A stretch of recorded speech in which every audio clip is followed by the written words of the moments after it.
This episode is brought to you by The Build, a new podcast from the guys behind Sincera, Mike O'Sullivan and Ian Myers. They built their company by figuring out clever solutions to a few important ad tech problems in their industry.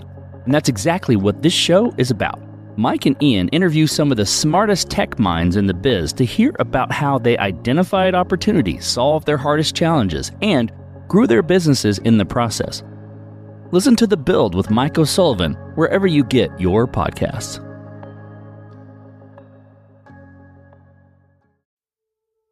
A founder of a startup is somebody who is generally the best at what they do.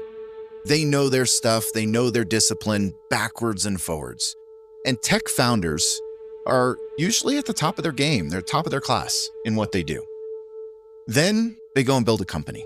And when they build a company, they're given some resources, generally speaking, and/or they're taking on a role they've never done before. So they go from being top of their game, doing what they're best at, to doing something that they've got no idea, no experience, and probably no education in doing. I am Gregory Kurtzer. I'm the CEO and founder of CIQ. This is Code Story, a podcast bringing you interviews with tech visionaries. Spent 6 months moonlighting. There's nothing on the back end. Who share what it takes to change an industry. I don't exactly know what to do took next. many goes to get right. Who built the teams that have their Our back. company is its people. The teams help each other achieve Most more. proud of our team. Keeping scalability top of mind. All that infrastructure was a Yes, pain. we've been fighting it as we grow. Total waste of time. The stories you don't read in the headlines. It's not an easy thing to achieve, mind Took it you. off the shelf and dusted it off and tried it again. To ride the ups and downs of the startup life. You need to really want It's it. not just about technology. All this and more on Code Story. I'm your host, Noah Lappart, and today how Gregory M. Kurtzer is building new software infrastructure for the age of AI, optimized, validated, and under your control. Today's episode is brought to you by .tech domains, and this one hits close to home. Back in 2016, I was building my startup and went hunting for that perfect .com and found next to nothing. So I did what every founder does, settled. Here's what I wish someone had told me. You're building a tech startup, just get a .tech domain. It instantly tells investors and customers what you're about. Don't overthink it. Secure your .tech domain today from any registrar of your choice. This episode is sponsored by Unblocked. Unblocked is the context layer your agents are missing. It synthesizes your PRs, docs, Slack, and tickets into organizational context that agents actually understand. So they make better plans, write higher quality code, use fewer tokens, and require fewer correction loops. If you're running Claude Code, Cursor, or any agentic workflow, Unblocked is worth a look. Learn more at getunblocked.com/codestory. This episode is sponsored by Mesmo. If your team is collecting large volumes of logs, metrics, and traces, but still struggling to get timely answers, Mesmo can help. Mesmo is an active telemetry platform that processes and enriches observability data in real time before it's stored or analyzed. That means lower data volume, lower cost, and faster root cause analysis across your existing observability tools. To see how it works, get a demo at mesmo.com/codestory. That's MEZMO.com/codestory. This episode is sponsored by BrainGrid. If you are building with AI coding tools, but your features keep breaking, you need to check out BrainGrid. It is the product management agent for AI builders. BrainGrid turns messy ideas into clear specs, tasks, and prompts that coding agents like Cursor and Claude can actually build the right way. Ship real software, not fragile prototypes. Start free at braingrid.ai. Gregory M. Kurtzer is a veteran open source pioneer, technologist, and entrepreneur with over 25 years of experience in high-performance computing and large-scale enterprise infrastructure. He first gained widespread industry prominence as the co-founder of CentOS Linux, which grew into one of the world's most ubiquitous enterprise operating systems. And he later created other foundational open source projects like the Warewulf cluster management toolkit and the Singularity, now Apptainer, container system. In 2020, Gregory founded his current venture with the goal of modernizing infrastructure stacks for the cloud and AI era. He and his team recognized that traditional enterprise infrastructure was too fragmented and ill-equipped to handle the next generation of data-intensive computing. This is the creation story of CIQ.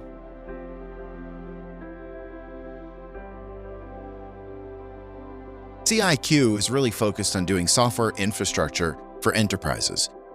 Unlike most startups that are really focused on doing one thing and doing it better than everything else, we're doing a lot. And sometimes it's hard to keep up. There's a lot of stuff going on at CIQ.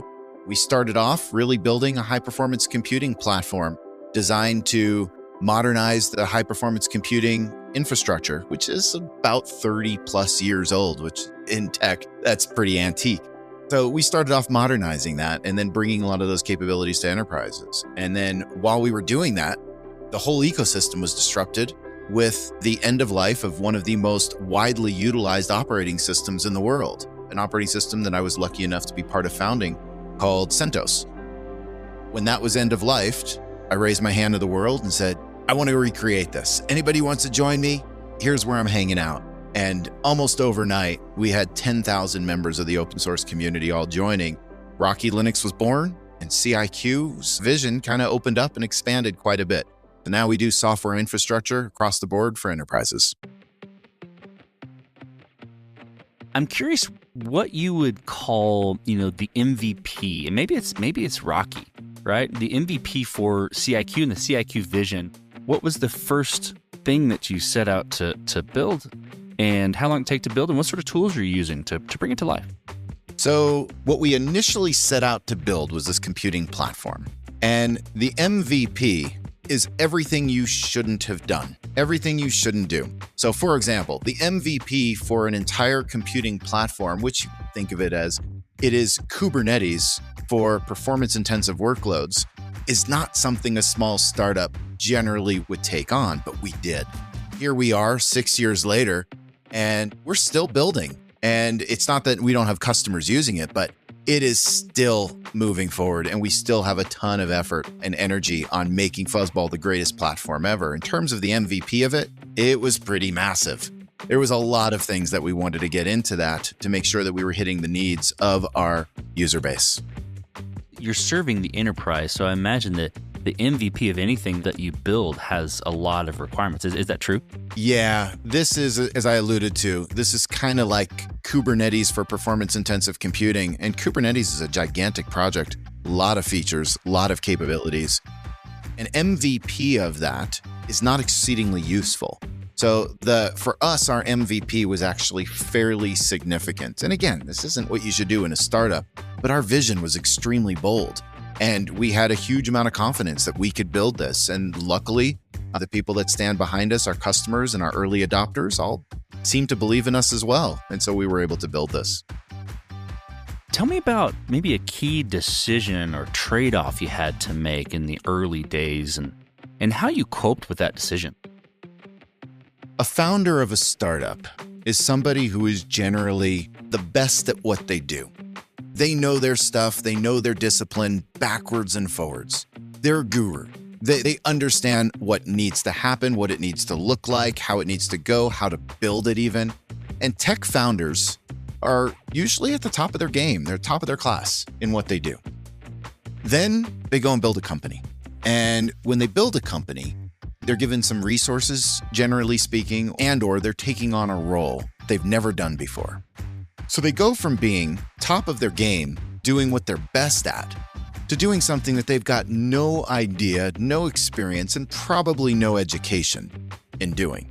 And as a result, there's a lot of mistakes that founders are going to make. Interestingly, what I found is in talking with lots of my fellow founders, generally make a lot of the same mistakes, but if I can summarize what some of the areas in which I focused on and some of the important aspects, it really had to do with the initial hires that we make have to be jack of all trades, people that know how to do a ton of different things. I make the analogy for the Doctor Who fans in the audience. that a TARDIS, which is Doctor Who's vehicle, this is how he travels and moves around, but it's some sort of weird four-dimensional quantum vehicle, so it's bigger on the inside than it is on the out. Startup's exactly the opposite. It's bigger on the outside, or at least it should seem bigger on the outside than it actually is on the inside. And the way to do that is you got to hire people that are very skilled in a lot of different things. That means they're, generally speaking, even though they're really good at a lot of different things, they're not necessarily experts in everything that you're doing. So you need to hire those people initially. You have to hire people who can do a lot of things, fill the gaps across the board. And from there, as the company starts building some inertia and getting successful, then you have to reconsider. And you have to start bringing in people who are much more specialized and gurus and experts in specific disciplines. And then surround yourself by these people. Because, again, tech founders generally don't know how to be a CEO. This is something you're going to have to learn over time. So in the meantime, you have to surround yourself with people who know how to do all of the things that you don't. And if I were to say that something I had to reconsider and something I had to think through, that's probably one of my biggest lessons learned. This episode is brought to you by The Build, a new podcast from the guys behind Sincera, Mike O'Sullivan and Ian Myers. They built their company by figuring out clever solutions to a few important ad tech problems in the industry, and that's exactly what this show is about. Mike and Ian interview some of the smartest tech minds at Magnite, Chalice, DoubleClick, and LiveRamp to hear about how they identified opportunities, solved their hardest challenges, and grew their businesses in the process. This show is for you if you've had some of these breakthrough moments yourself, or if you're seeking inspiration for the next one. Listen to The Build with Mike O'Sullivan wherever you get your podcasts. Today's episode is brought to you by .tech Domains, and this one hits close to home. Back in 2016, when I was building my own tech startup, I went on the hunt for that elusive .com. Looked high, looked low, and guess what I found? Nothing. What I did find cost me an arm and a leg. So I did what every founder does under pressure. Threw in extra letters, settled for the less than optimal name. And here's what I wish someone had said to me back then. Noah, you're building a tech startup. Just get a .tech domain. Tech startup, .tech domain. It could not be more obvious. It tells investors, customers, and anyone who looks at your website, really, that tech is at the core of your build. And I've kicked myself plenty since, especially when I see the clean and sharp names tech companies have landed on .tech. Nothing.tech, 1x.tech, Aurora.tech, CES.tech, Ultra.tech, Alice.tech, Neon.tech, Blaze.tech, Pi.tech. You get the idea. So take it from someone who learned it the hard way. If you're building a tech startup, don't overthink it. Secure your .tech domain today from any registrar of your choice. Let's move forward then. I'm curious about, how you are progressing and maturing what you're building at CIQ. And I kind of, wrap that in a box a little. I'm looking for a roadmap. How do you build your roadmap at CIQ? And how do you go about deciding that, okay, this is the next most important thing to build or to address? Early on, when the company's still brand new and you're charting everything out, it's about the founder's vision. And from the founder's vision, there's a lot of that's based in the expertise that the founder kind of brings along with that person. Over time, as the company starts to scale, it's incredibly important to formalize this.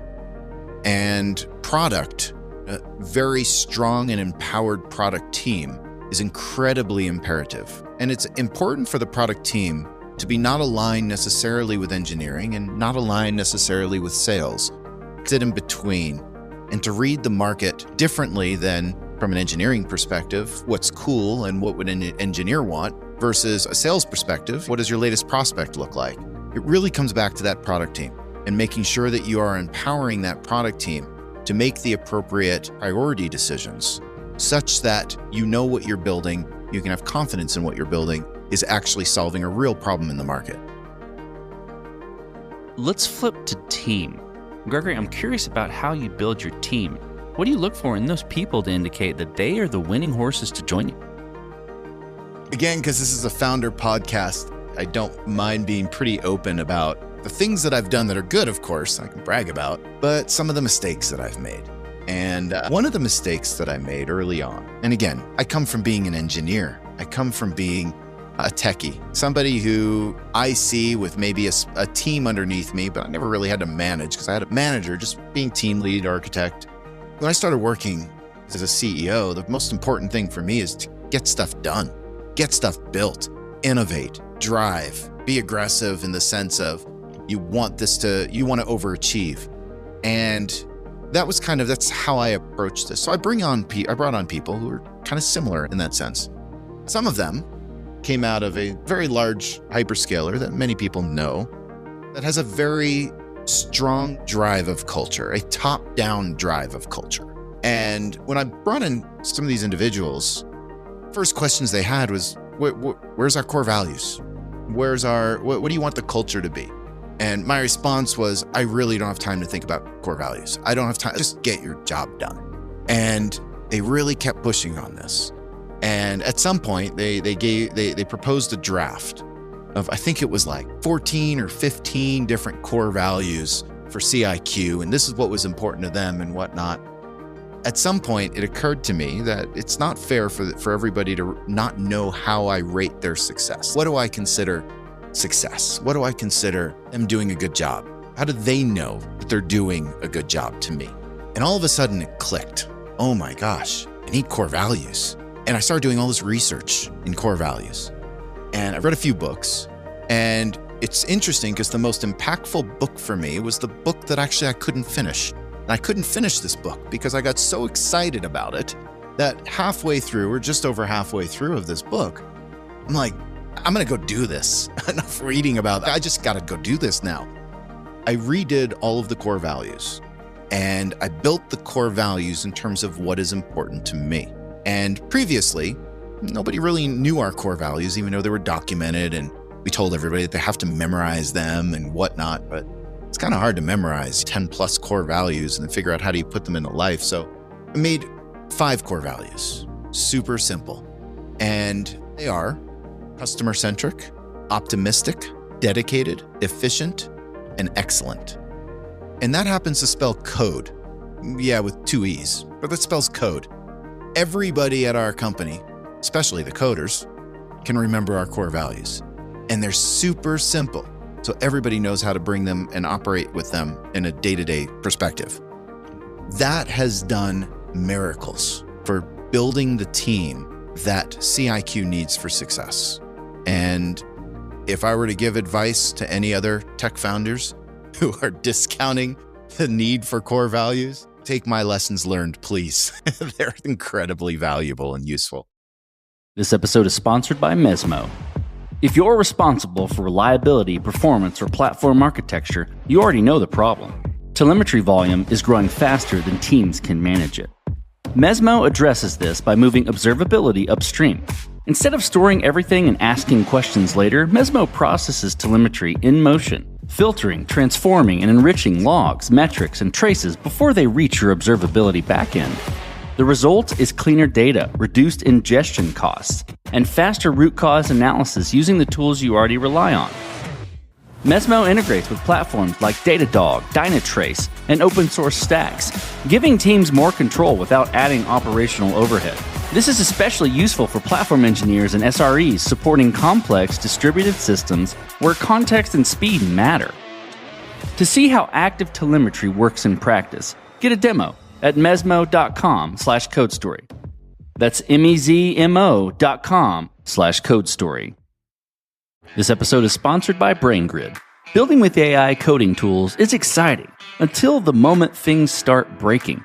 You ask for a small change and suddenly 3 other features stop working. AI gets confused, misses edge cases, and loses track of your intent. The problem is not code generation. The problem is planning. That is why BrainGrid exists. BrainGrid acts as your product management agent. It writes clear specification, maps UX flows, asks the clarifying questions you forgot to ask, and breaks big ideas into engineering-grade tasks that AI coding tools can build reliably. It guides Kurtzer, Claude Code, Replit, Windsurf, and others so they deliver features that work and keep working. Founders use BrainGrid to build real AI-native SaaS products without a technical background. If you want reliable features instead of fragile prototypes, try BrainGrid for free at braingrid.ai. That's braingrid.ai. Scalability.ai. I'm curious about scalability, right? And this is baked in, I'm sure, since early days, building the MVP that needed to be a big deal, right? I'm curious about how you approach scalability, but also I'm interested if there's been interesting areas where you've had to fight it as you've grown. Scalability starts with the founder. And I'm going to go back to one of the earlier statements that I made. The founder comes from being an expert in a particular domain, in a particular scenario, and then going into an entirely new role. It is so incredibly important for the founder to leave the ego at the door, be self-reflective, and be honest with themselves on what are the things that they can do and they are great at. And then what are the gaps that you have to bring in others for? And you have to be able to build the team around you. Even if you're a unicorn founder and you could do the technology, you can invent the technology, build it, manage people, then figure out go-to-market, marketing, sales, do finance, HR, and you can do everything. And I'm not saying that those people don't exist, but I'm definitely not one of those. It's absolutely incredibly imperative that you are surrounding yourself with people who know how to do these things and are great at these things. And again, even if you are one of those people, you don't scale. It's just one of you. So you're going to have to bring in people that you can trust, people that are going to run with the same core values that you believe in and the same perspectives and vision. And they're excited about that vision and the just cause of what you're setting out to accomplish. And so they're super excited about it and super passionate about making sure that you're building the same thing. From there, you have to encourage them to also scale and also build more capabilities around themselves in all the things that they don't maybe not excel at, and then make sure they can scale their team and then continue on down the chain, especially as you continue to grow. Scaling and efficiency is going to be a challenge for a lot of startups, especially as they start to go from development of MVP, proving that out, getting go-to-market nailed, but then really nailing that product market fit. As soon as you have that product market fit, you're going to end up having to scale fast and strong. And you're going to want to make sure you scale so you're not just scaling your growing pains. Okay, so as you step out on the balcony and you look across all that you've built within CIQ, what are you most proud of? My just cause for so much of what I do is to help other people to do amazing things. Going all the way back to early in my career, I found that I had a knack for certain things, and where some of my peers had a knack for other things. And I can help them to do their jobs better. I can help them and support them in ways that they can actually do amazing things. The amount that has now scaled by creating open source projects, by having those open source projects solve real needs, real pain points for people, and watch how those open source projects have proliferated into the community and into the world to do things that I never would have dreamed that I would be able to be part of. And a really few good examples of this is my background comes out of science, and I did high performance computing for the majority of my career. And I created some open source projects that have actually helped people cure diseases, find better energy sources, aerospace, launching rockets into the atmosphere and space, driving satellites. All of these sorts of things are things I've tangentially been part of because of what my career has allowed me to build. So now going from science, working for the US Department of Energy, and now becoming an entrepreneur, I can now take those even to the next level. And I can now help support a lot of those initiatives much more directly. And that has been incredible for me because it feeds right back into the just cause that has been my reason for working so hard and being such an overachiever all the way through my career. Okay, let's flip the script a little bit. Tell me about a mistake you made and how you and your team responded to it, specifically in CIQ. I love to mentor other young CEOs Young, not necessarily from an age perspective, from an experience perspective, but some of the biggest mistakes I've already volunteered. I would say discounting the need for core values and building culture is probably the biggest mistake that I've made and had to recover from. It's been an extraordinarily eye-opening journey, and I'll share this for other tech founders or other who are just kind of coming into this. I joke a little bit about that having a life partner, a spouse, is one of those things that and I'm a software person, so I'll think about it in terms of bugs. So every bug that you have, every glitch in your system that you have, you can count on the other person to kind of tickle. It makes you a better person, and it grows you in ways that you wouldn't grow otherwise.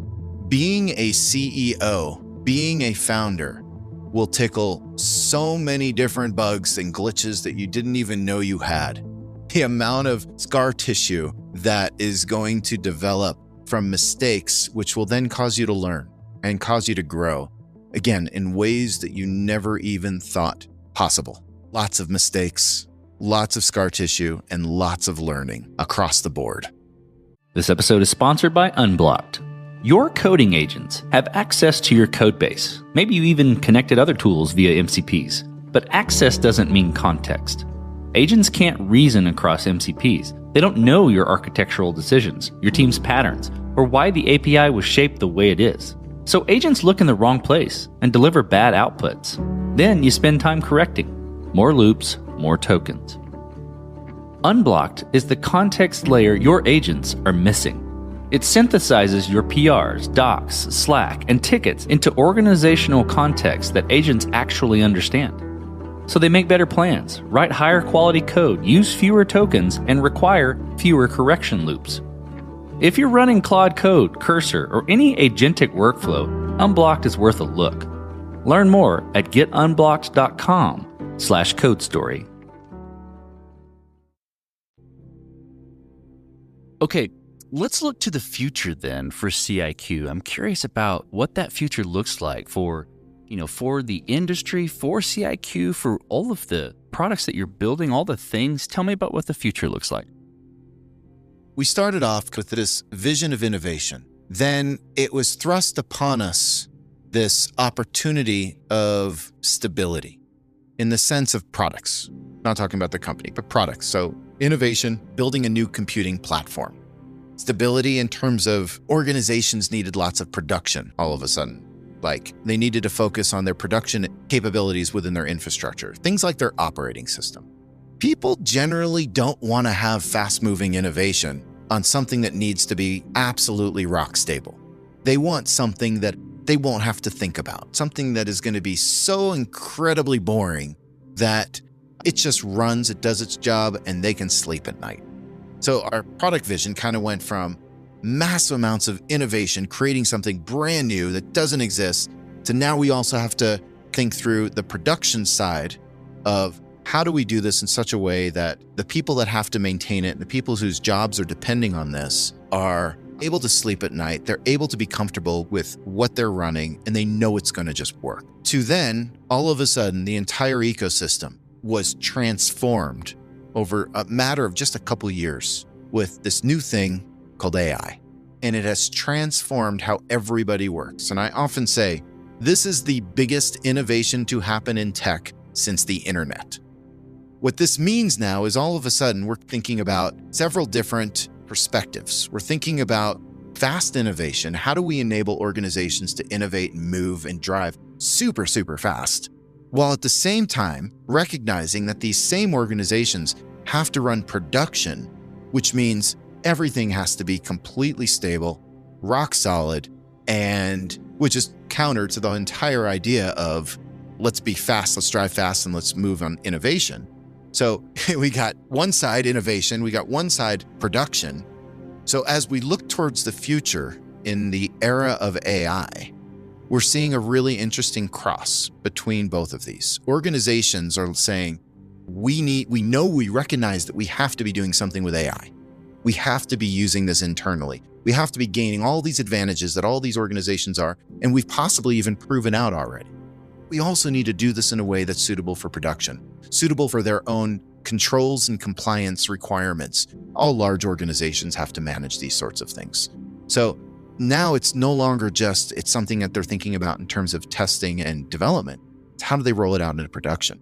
This has created an incredibly amazing opportunity for us because this is exactly where we fit best. We have the knowledge in terms of dealing with very large scale production. We have the knowledge on dealing with innovation and driving innovation. And now we can help organizations do that. So what does the future look like? The future looks like organizations adopting a lot of these new capabilities and modernizing their infrastructure to be able to handle that in a way that manages their controls, their compliance, and allows them to be sovereign in nature.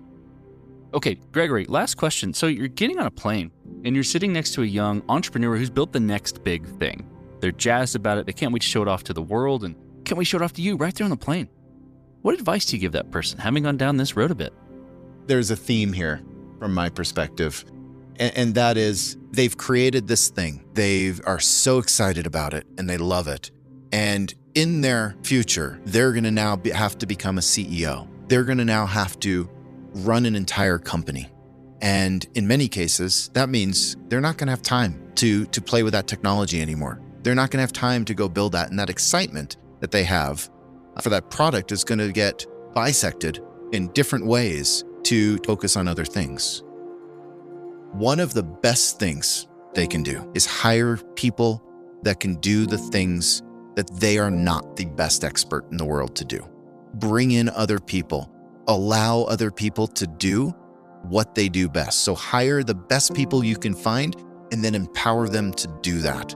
And the faster you do that, the faster you can actually get back to doing the stuff that you're best at and the stuff that you are most passionate about. That's fantastic advice. Well, Gregory, thank you for being on the show today. Thank you for telling the creation story of CIQ. Been a pleasure. Thank you, Noah. And this concludes another chapter of Code Story. Code Story is hosted and produced by Noah Labhart. Be sure to subscribe on Apple Podcasts, Spotify, or the podcasting app of your choice. And when you get a chance, leave us a review. Both things help us out tremendously. And thanks again for listening.